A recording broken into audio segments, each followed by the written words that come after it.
Aleph, Bet, Ret, Gimel, Dalet, Hey, Vav, Zayin, Chet, Tet, Yud, Kaf, Chaf, Lamed, Mem, Nun, Samech, Ayin, Pei, Fet, Tzadi, Kuf, Resh, Shin, Sin, Taf. Now I think I've said enough.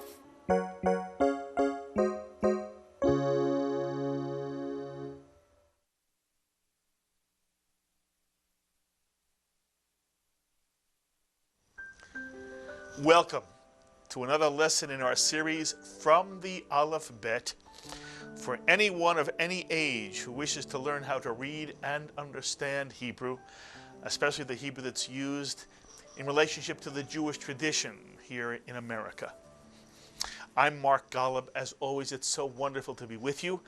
And I want to say again that I can't thank you enough, those of you who've been in touch with me with very, very lovely things to say about this series, and I'm so glad you're being able to learn Hebrew with us here on Shalom TV. The first thing we're going to do is review very quickly the letters that we've learned so far. We've learned 11 letters of the Hebrew alphabet. There are altogether 22 Hebrew letters, and if you take the various forms in which they all come, it's about 31 different sounds and symbols you must recognize, but only 22 letters in all. You've already learned 11 of them.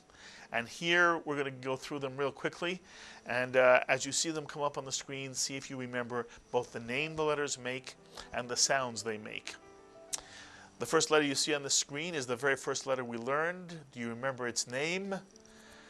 You're correct if you said shin, and it makes the sh sound. Next letter. This is the letter bet, and it makes the English B sound. Here's the third letter we learned. It's the letter tough. And notice the letter tough has a big toe. It's the only letter with a big toe, which helps us remember that the tough makes a T sound, big toe. This is the letter Aleph. It's one of the two letters in the Hebrew alphabet that does not make a sound. This is a silent letter. And so all one would ever do is pronounce the vowel that either goes under or over or alongside this letter, but this is the silent Aleph. Here's the Hebrew letter Lamed, and it makes an L sound, and there's sort of like an L at the very top of the Lamed to help us remember, but this is the Lamed L. Here is a letter that only appears at the end of a word. It's the final mem. It's the M sound in Hebrew, but you'll only see this mem at the end of a word. It's written differently when it comes at the beginning or inside a word, but this is called in Hebrew a mem sofit, meaning a final mem, and it makes the M sound in English. Here's a letter that has a hole in it, and it's the H in Hebrew, and it's the Hebrew letter Hey, the letter Hey. And it acts exactly as an English letter H does. It is the letter H or H sound when it has a vowel. If it comes at the end of a word, it tends to be silent. The letter Hey. We're going to put another letter right next to the Hey. Notice it looks like the Hey, except it does not have a hole. And this is the letter Chet. It's one of the only letters in Hebrew that makes a sound which does not occur in English. There is no slight clearing of the throat in English, the sound, but in Hebrew, two letters have this sound, the slight clearing of the throat, and this letter is called the letter Chet. And notice it looks very much like a Hey, and we'll put next to the Chet the letter Tough. Here are three letters that look similar, but the Hey has a hole, the Tough has a big toe, and the Chet in the middle has neither. It is the Hebrew letter Chet. What's the name of this Hebrew letter? Notice that this letter is round in the upper right-hand corner. This letter is round in the upper right corner. And hopefully you remember that this is the Hebrew R, called a resh. And of course, the resh makes an R sound, or it's pronounced in Israel as sort of a rolling R sound, as the R is pronounced in French, R. And here are two letters we learned last time. This is the nun, the N sound in Hebrew, the nun, the letter N, nun. And finally, this letter looks very much like a bet, and so we're going to put a bet right next to it. You can see the bet has a base that's sort of like a bed, but this last letter is more like a backwards C in English, and this is the letter cuff. And I always see a cuff link inside the cuff. Some my young students see a cat's eye. Either way, the cuff makes a K sound. And these are the 11 letters we have learned so far. And now, Alex, we're going to put them up actually in alphabetical order. In alphabetical order, they read Aleph, Bet, Hey, Chet, Kaf, Lamed, Mem, or in this case the final Mem, Nun, Resh, Shin, and Tuf. The 11 letters we've learned so far. Not hard at all. Every Hebrew letter makes the same sound whenever you see it. So if you know the name of the letter and you recognize the letter, you know the sound this letter makes. So it's much easier than English. We've also learned a number of vowels in Hebrew, and the vowels you remember are dots and dashes in the Hebrew language. Consonants are letters in Hebrew, but vowels are dots and dashes. So it's very easy to be able to look at a word and to be able to distinguish between vowels and consonants. And vowels in Hebrew are placed either under or over or alongside Hebrew consonants. And the rule is, it's an important rule, there is one vowel for every Hebrew syllable. So if you know how many vowels are in a word, if you look at a word and count the dots and dashes, and you know how many vowels are in a word, you know immediately how many syllables there are, because there's always a 1-to-1 ratio between vowels and syllables in a Hebrew word. Here are the vowels we've learned so far, and we're going to put these vowels under the Hebrew letter Aleph, or over the Hebrew letter Aleph. And since the Aleph is silent, we'll simply pronounce the vowel that goes with the Aleph in each one of these one vowel syllables. So we take the Aleph and we put a vowel under it, and you'll remember this vowel is called a patach. The patach makes an ah sound, and therefore the silent Aleph with an ah underneath it, one always reads down and right to left in Hebrew. By reading down and right to left, we take the silent Aleph, we add an ah under it, as in the word father, ah as in the word father, and the syllable as a whole is simply pronounced ah, mitsuyan. If we replace the patach with a kamatz, you'll remember that kamatz makes the exact same sound most of the time in Sephardic Hebrew, the Hebrew we're learning here on From the Aleph Bet, which is the dialect spoken in Israel. A patach and a kamatz both make an ah sound, and therefore once again this one syllable is pronounced ah. Silent Aleph with a kamatz under it, ah. Then we learned the cholam, which is put to the left of a letter as one reads down and right to left. So we put this vowel cholam next to the Aleph, and the syllable is pronounced O. Mitsuyan. O. Silent Aleph with a cholam. And this is a cholam maleh because it has a vertical line beneath it. You can take the vertical line out, and lo and behold, just the dot remains, and it's still an O in English. It is the Hebrew syllable O.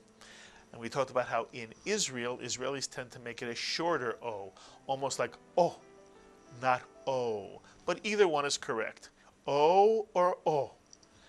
And that's how this syllable is read, either as a cholam maleh or a cholam chaser without the vertical line. And then we learned you can take the same vertical line and put a dot in the middle of it, and the vowel is now a shuruk, and it makes the oo sound in Hebrew, and therefore an aleph with a shuruk next to it is pronounced as a syllable, oo, mitsuyan, oo. And there's another way to write oo in Hebrew, the vowel oo sound, and it's a kubutz, 3 dots going down as if one is sliding down a hill. And lo and behold, again, this is pronounced oo. So there are 2 ways to write oo in Hebrew, one with the vertical line on the dot inside, and one with the 3 dots going down from left to right, oo. Mitsuyan.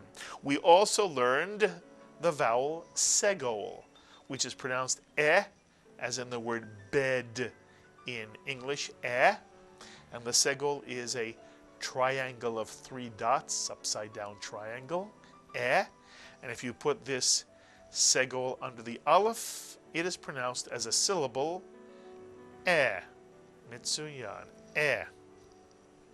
Then we taught you one more interesting thing about the way Hebrew works.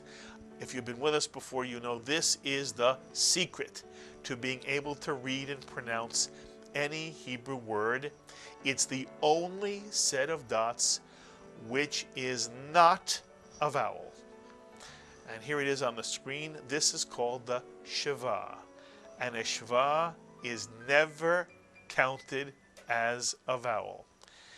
Sometimes the sheva is pronounced. When it's pronounced as in the word fish. Many times it is silent.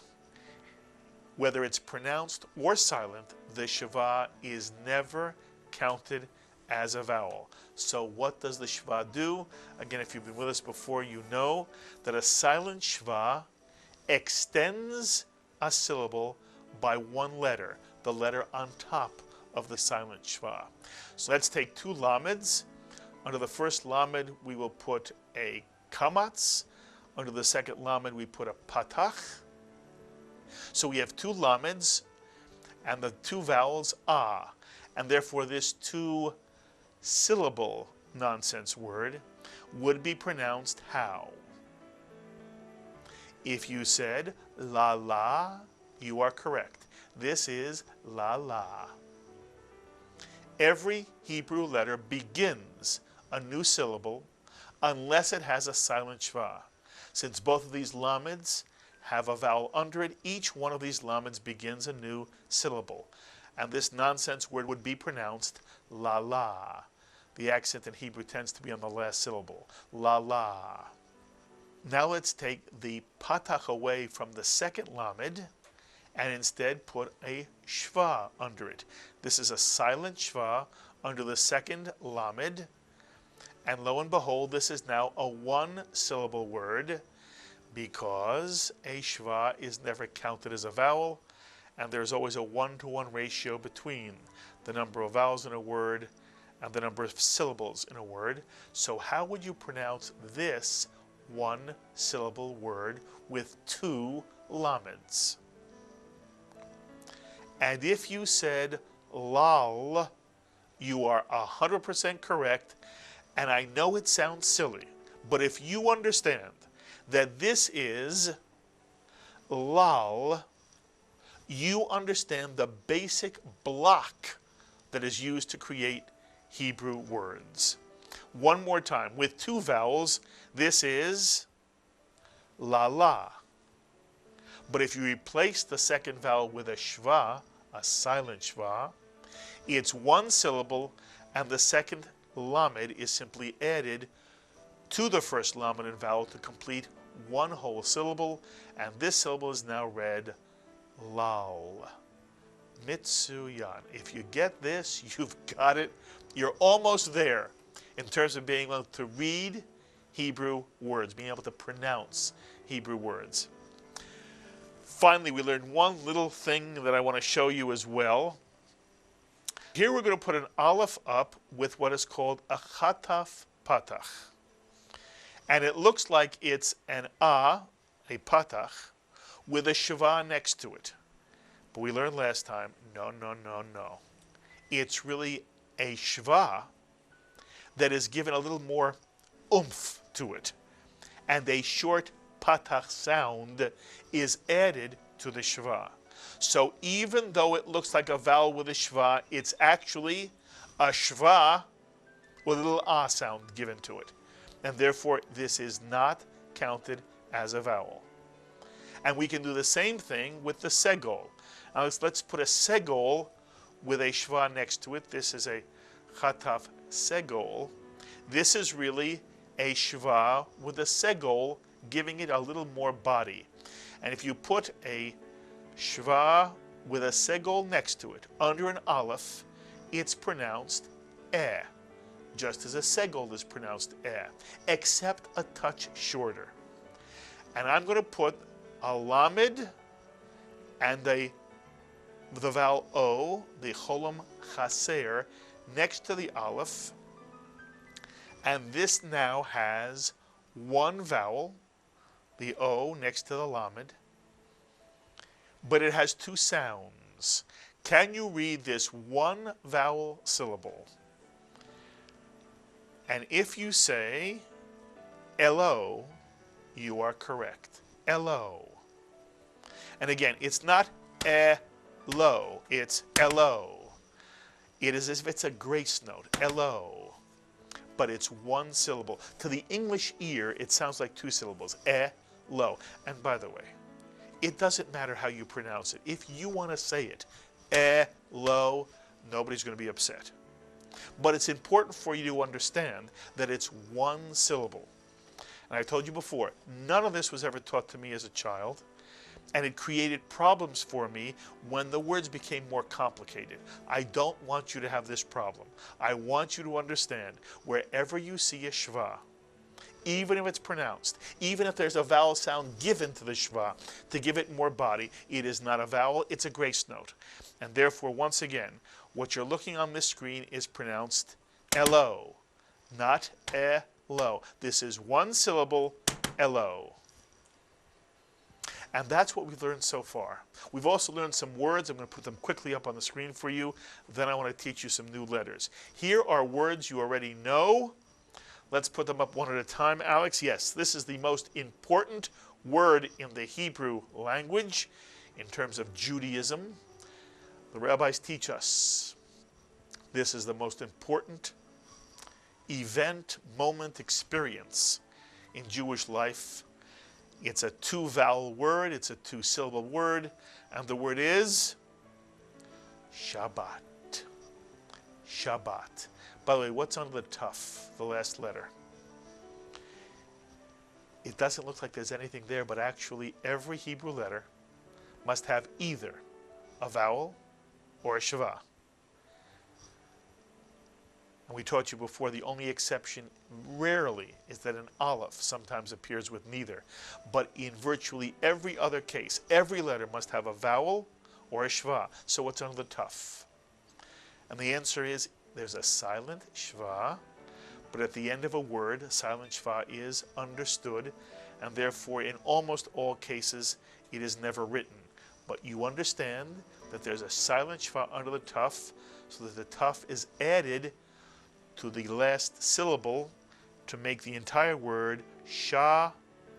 And Shabbat comes from the Hebrew root shin bet tuf, which has to do with resting, and as a result, Shabbat is the day of rest.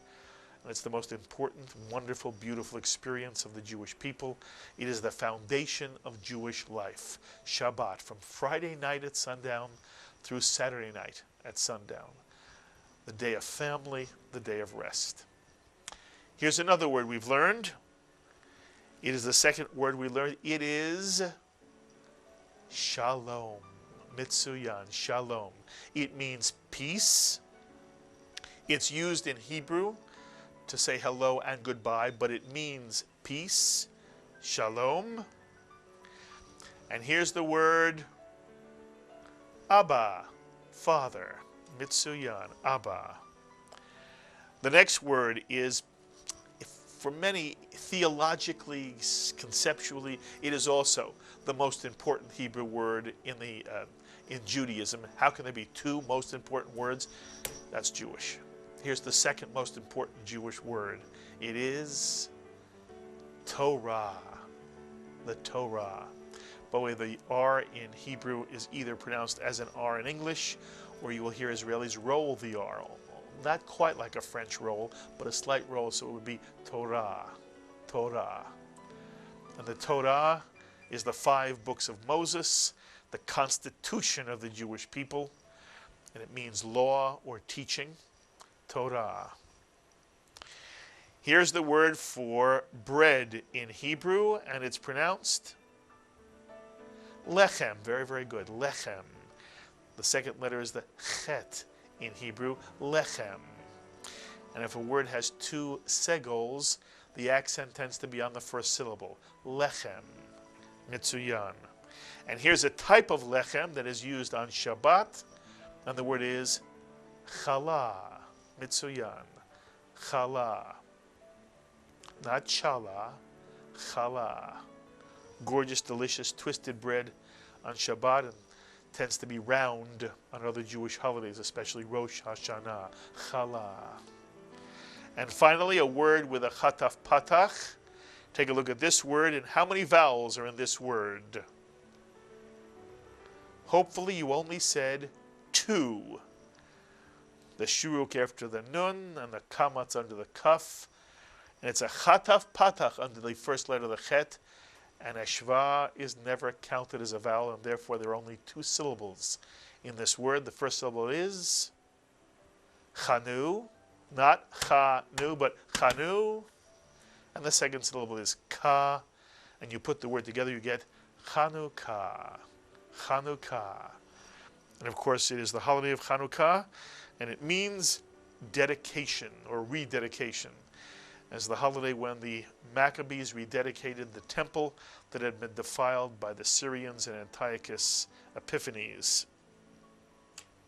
And so there you have it. The letters, the vowels, the words we have learned so far. I want to teach you some new Hebrew letters. And we begin. This is the letter Samech.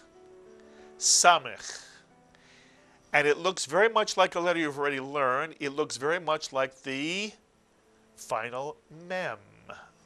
So how can you tell the difference between a final mem and a samech? Well, first of all, remember, the final mem will never come at the beginning of a word or inside the word. Therefore, if you see this letter at the beginning or middle of a word, you never have to worry. It's always a samech, can never be a final mem. But the way to remember the sound of the samech is look at the right-hand corner. There is a slice taken out of the samech. There's a slice in the samech. The slice in the samech reminds you that the samech makes an S sound, and the final mem, of course, is square. So the samech makes an S sound. And I'm going to give you a word just for fun. This is a word with 2 samechs in it. See if you can read this word. It's a real Hebrew word. If you said sus, you are correct. Sus. 2 samechs with an u in between it. And this is the Hebrew word for horse. This is what a sus is. This gorgeous horse is a sus. And I want to show you another word, a Jewish word, very important, with the letter samech at the beginning of the word. See if you can read this 2-vowel, 2-syllable word. If you said Sukkah, sukkah, you are correct. And what is a sukkah?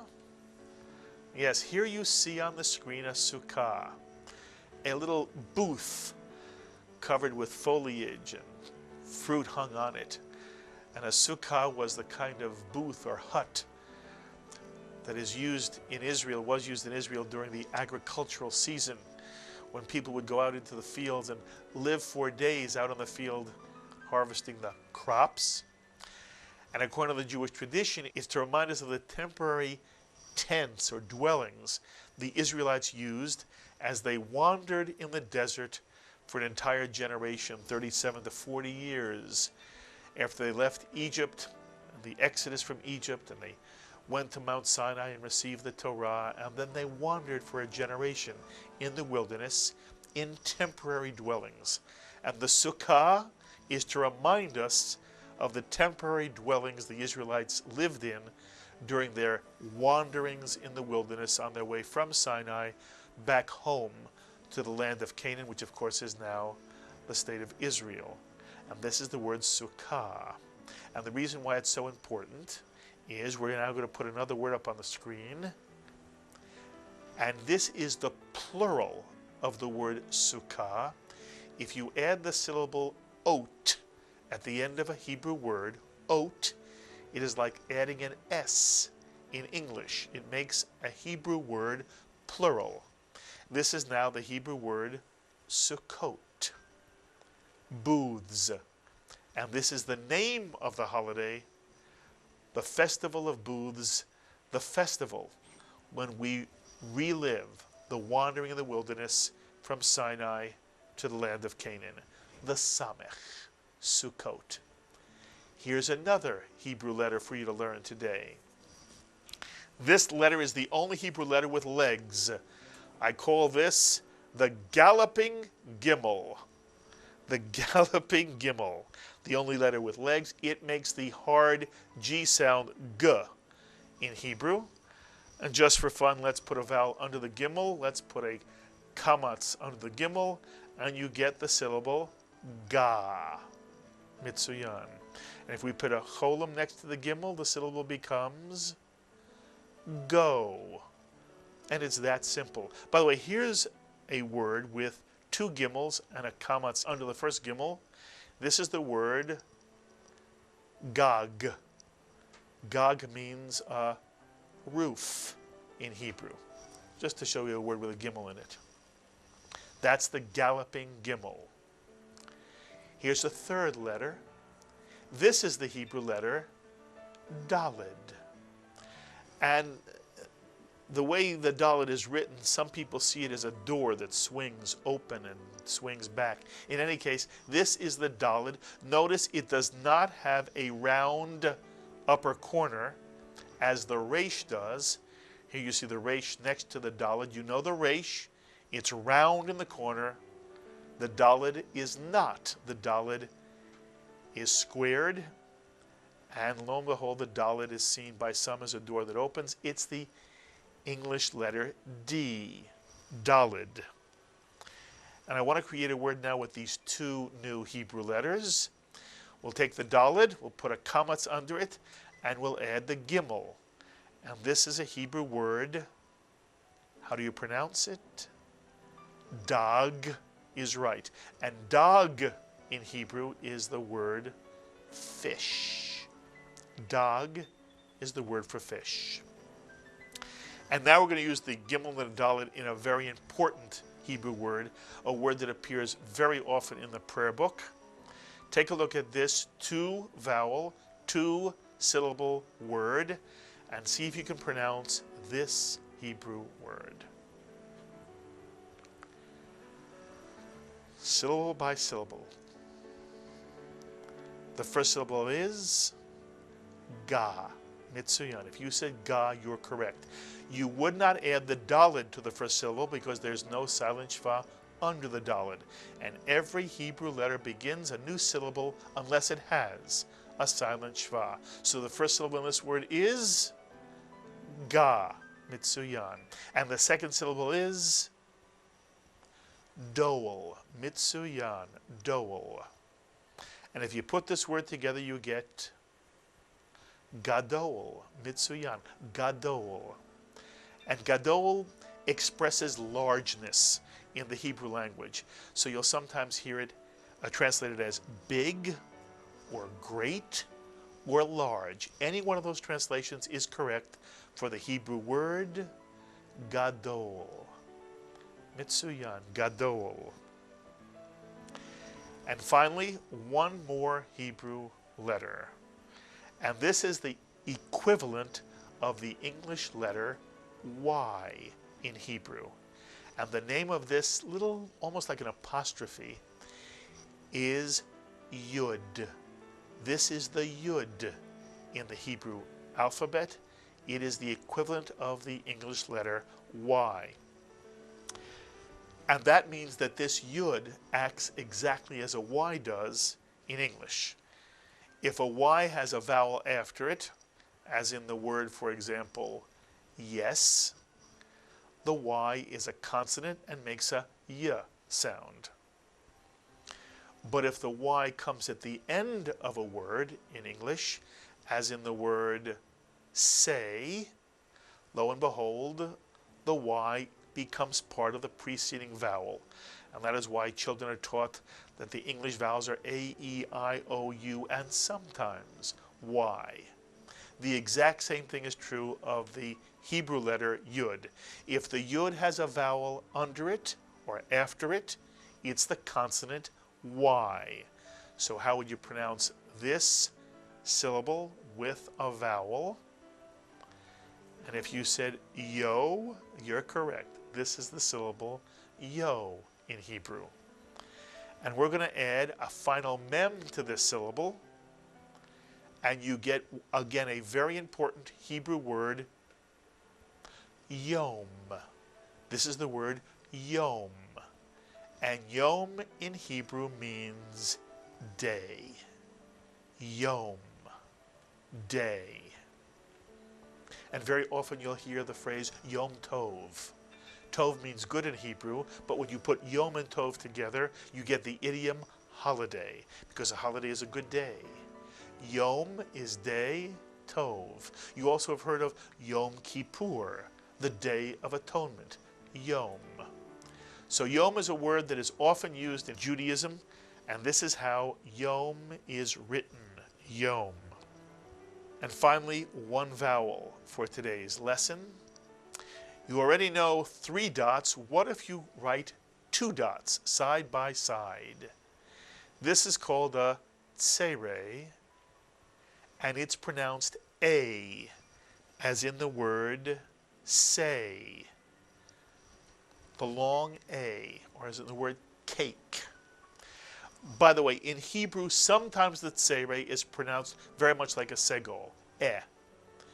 But for our purposes, to distinguish it, to make it easier for you, we're going to use the tsere as a sound, as the long A in the word say, or in the word cake, say.